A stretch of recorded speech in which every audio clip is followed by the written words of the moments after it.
Standing. Yeah, we'll stay standing. Hi, everybody. Good morning. Thank you for being with us today. Quite the act to follow, Ali, but we're going to try and do our best. So my name is Yoav, and this is Elisha, and we're going to be talking to you guys about how mastering retention can actually fuel acquisition, or also known as how Talkspace hacked relationship marketing. So this is Elisha Singh-Kramer. She manages Lifecycle at Talkspace, and my name is Yoav. I'm the VP of Revenue at Optimove. Just in case somebody hasn't heard about Optimove here, and hopefully most of you have, we are the world's only actionable CDP.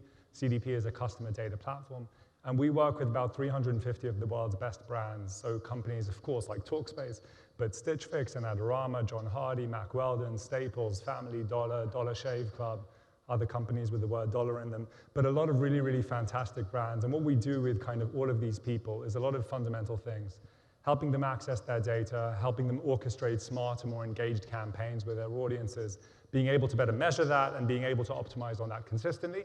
And we're going to be talking today a lot more about how Talkspace has managed to do that, how Talkspace has managed to do a lot of what Ali is talking about, and how can you actually get there. Thank you so much, Yoav. So I'm Elisha.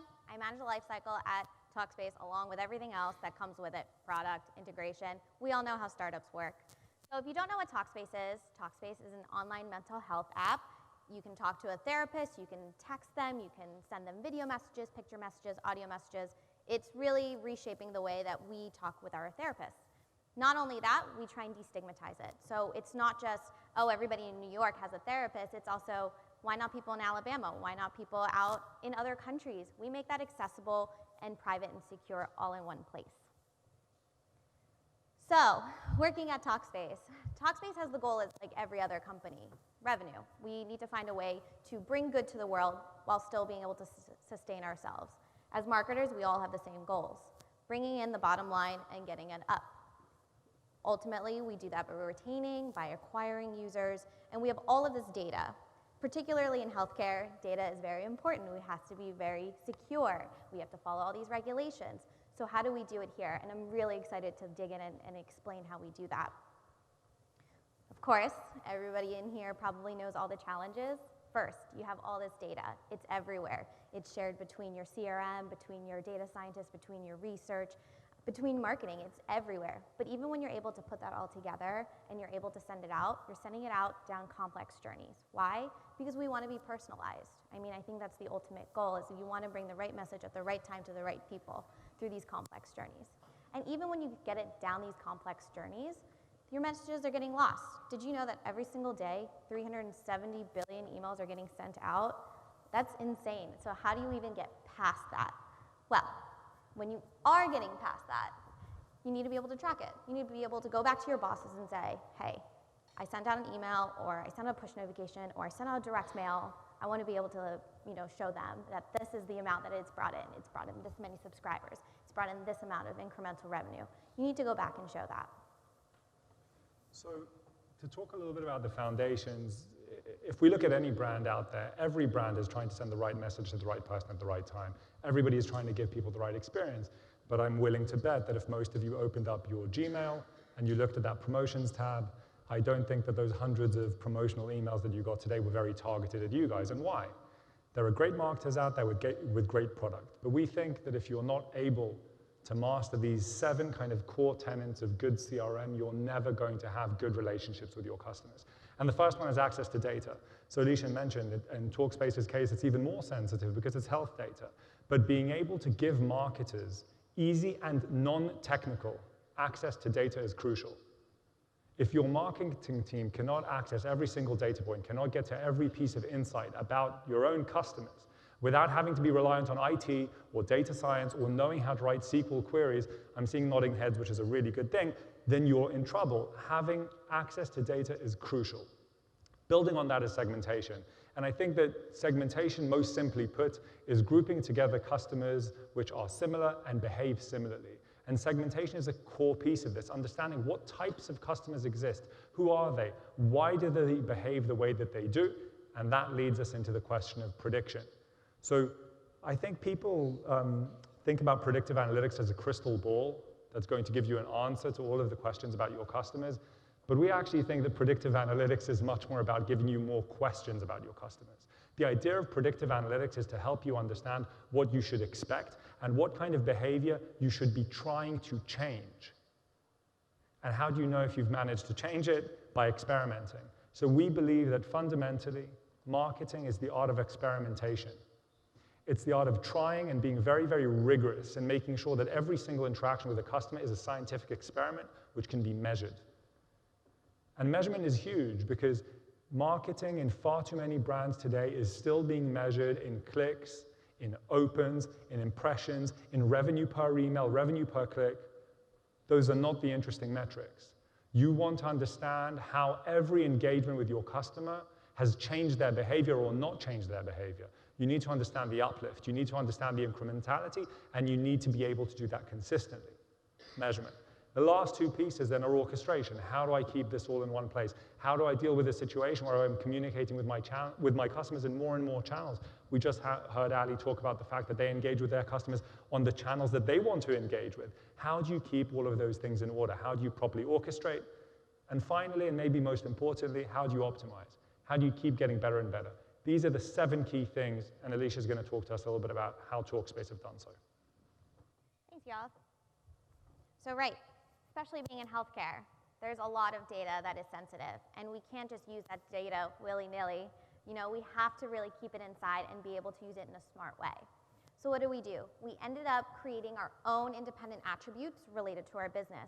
There's no names attached, there's no email addresses attached. We have these user IDs that mean nothing really to anybody except for the system. And with that, we're able to put together things that make sense to us as the marketer, or to the people that work at Talkspace and that want to make relevant communications. For example, I actually had to learn SQL. And with that was like a lot to put on me because I had to know and understand all of our database and schemas. That's a lot to put on any marketer, I think. So from there, what I was able to do is just sort of say, I want to know what is the client therapist phase? What are the types of subscriptions that the user is on? How many rooms are paying? Or are they in a couples room? Are they in a teen room? Are they having a psychiatry session? I just want to be able to understand these things so I know the right messages to send. Additionally, we ended up creating custom key attributes from there. So our KPIs are the most important.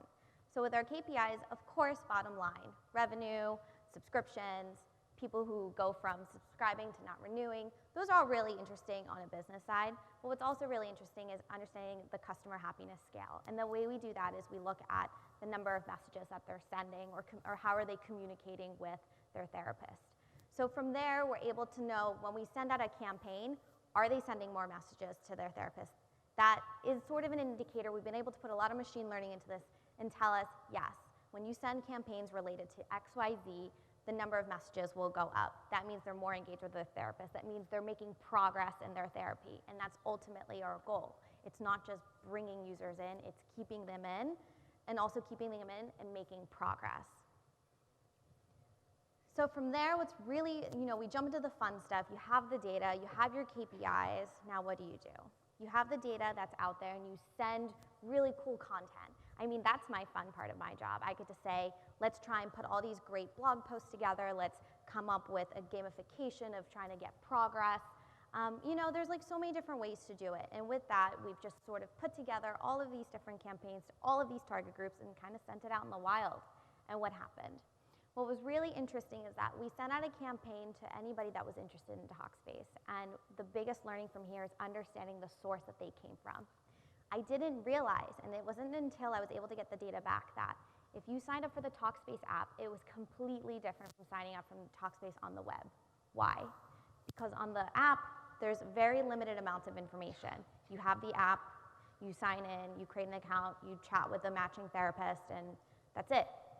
On the web, you have access to everything. You have buttons to go to, how it works. You have access to the blog. You have access to literally to opening another tab and saying, what is Talkspace? How does it work? And so from there, we were able to understand the messaging that we would send afterwards.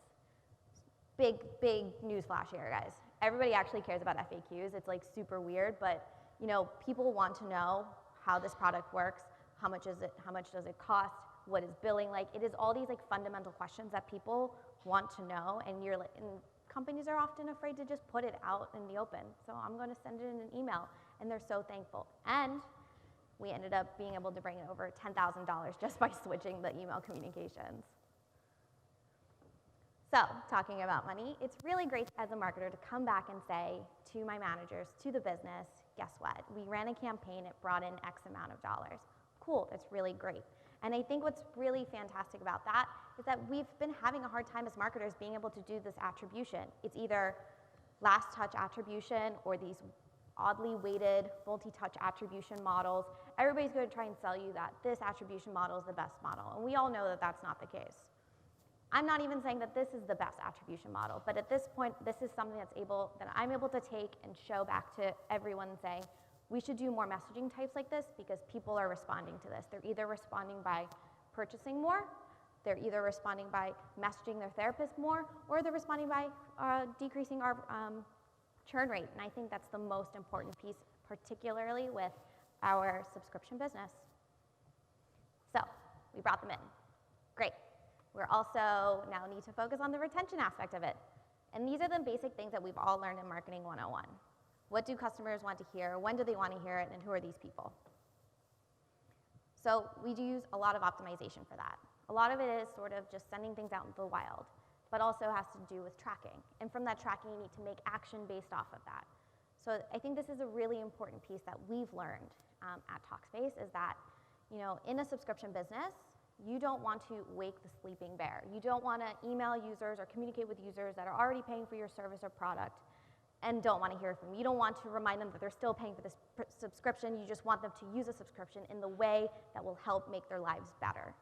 So what we learned was when we send certain communications out related to content that was hyper segmented and hyper related to their experiences on the platform, we were able to re-engage our lowest engaged users. So this little piece here is telling us that we sent out a campaign and 10% of them responded super well by sending more messages to their therapist. What does that mean? That just means Elisha needs to send more emails to users that are not engaged because they want to engage with their therapist. They want to be reminded, how do I start a conversation with my therapist? What happens if I fell off the train and I want to get back on? These are the types of information and learnings that I was able to share with the rest of the marketing team, and this is my favorite piece. Now we get to send these communications out on a segmented, timely basis. So we're sending it to users who have disengaged or haven't replied to their therapist 3 days later. You can't really make progress in therapy if you're not really talking, if you're not really communicating. So we know a 3-day mark is one of the biggest marks that we've learned. 7 days, if you haven't communicated up to 7 days, you know that your therapy journey isn't going very well, and we want to help you push you along the way. So a lot of this information is gleaned, but it's also pretty straightforward and said to us, hey, people have signed up a long time ago, haven't engaged with you a long time ago, want to hear from you. And of course, this is just all brought in through customer segmentation. Obviously, we know now a bit better about the types of messages our users want to hear. We know a lot better the types of customers that want to hear from us. When you're in therapy, it's a very sensitive topic. You need to know the types of communication to send. There are users that haven't been to therapy, that have been to therapy. There are users that are going through extreme distress, and there's just users that I'm going to say, I just text my therapist, hey, I'm going on stage, wish me luck. It's just for that extra support. And those are things that I want to be able to understand as a customer that I can message my therapist about. So what's really interesting to see with Talkspace is the results. Kind of what is the outcome of all of this segmentation, of all of these predictive analytics and all of these great things. And today, 66% of the campaigns which are being sent out by Talkspace are being sent out to groups of people which are smaller than 50. And that's pretty mind-blowing to me, especially when you think about the state of marketing today, which is there's a lot of batch and blast out there. It's kind of that dirty little secret that everybody talks about, a lot of batch and blast. And today, getting to a level of segmentation where 2/3 of the campaigns that you're sending out are going to very, very highly segmented groups drives fantastic results. What that means is that today, on any given day, there are 46 different types of messages and treatments that a Talkspace customer could possibly get. 46 different types of treatments that they could possibly get in a certain day. And what the need that you have there is it's mutually exclusive, different types of messages, and you need to make sure that you're properly prioritizing and excluding. I think that the biggest challenge that we see with brands is that very often a customer might be eligible for 5, 6, 7, 8 different type of messages in a given day. A, how do you make sure that they get the right message? And secondly, how do you make sure that they don't get all of the rest of the messages as well? And we have seen one too many horror stories of customers getting 5, 6, 15, 20 different emails in a given day because it was their birthday, they abandoned the shopping cart, something came back into stock, they browsed the website, they were retargeted with a product, et cetera, et cetera, et cetera, et cetera. How do you make sure that you're properly prioritizing and excluding? And that's the key, prioritization and exclusion. So what we've seen here with Talkspace is that a 6x increase in the number of targeted groups. Being able to grow that segmentation while making sure that you're not double targeting, that there's no crossfire, that the app isn't saying one thing while the Facebook campaign is saying another thing, making sure that the right customer is actually getting that right message. So in terms of the results, what we've seen with Talkspace is a 5 times increase in the number of member engagement days. So that's a custom KPI. That's something that Talkspace cares about and probably a retailer doesn't. But being able to understand what does your CRM, what does your retention team actually care about? What is that KPI that you want to drive? And make sure that everything that you're doing is influencing that or those series of KPIs. Secondly, and most importantly, it is ultimately all about the money, tripling the uplift. So we think about uplift and incrementality. We want to understand what is the contribution of CRM. Because when you have targeted your best customer with an offer and they have taken that offer, whether it's a promotion or not, that does not mean that that campaign was good. It may just be that that's a good customer. You need to work with control groups and be able to understand what is the incremental impact of what you're doing, of every single engagement you've had with your customers. And what we've seen with Talkspace through this kind of hyper-segmented approach is a tripling in terms of the uplift that they're seeing from their CRM campaigns. And obviously that comes with that ability to measure it. And maybe most importantly on a day-to-day level, it saved thousands of hours. So those hours spent writing SQL queries, spent planning, spent coordinating, spent measuring in different systems, consolidating that into one place and allowing you to understand, plan, measure, and execute and measure your CRM campaigns is probably one of the most important parts. So in case you haven't seen us, we're just outside that door over there and we're everywhere and we would love to chat with you here from Optimove. If anybody has any questions, I think they should approach us afterwards. Yes, that's right. Yes, they should approach us afterwards. Thank you all very much for listening. Thank you, Elisha.